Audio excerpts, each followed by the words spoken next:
बेटा राउर पी के रोजा करे ले डरामा हमरो के लगही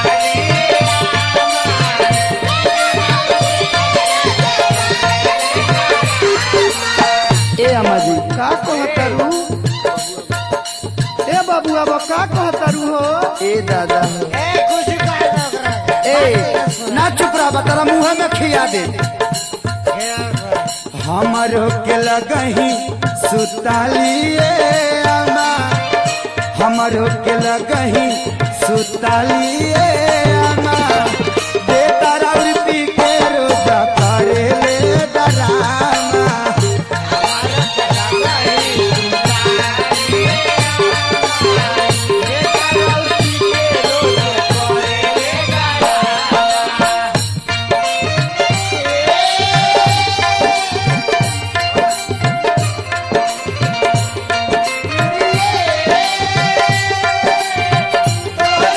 ए राजा कहियो माहुर खा के मार जाई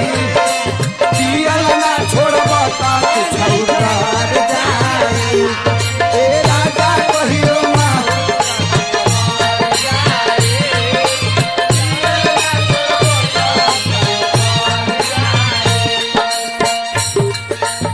औरतिया कहते ए अम्मा जी कहतरू ए बाबू अब ए कुछो का लग रहा ए ना चुप रहा ए ना चलो ए पिया दे तेरा मुँह में पिया दे ले चिकना तो है अच्छा औरतिया कहती है अम्मा जी आधी आधी रतिया के भट्ठी पर से आवेले पीटी के केवाड़ी हमारा के जगावेले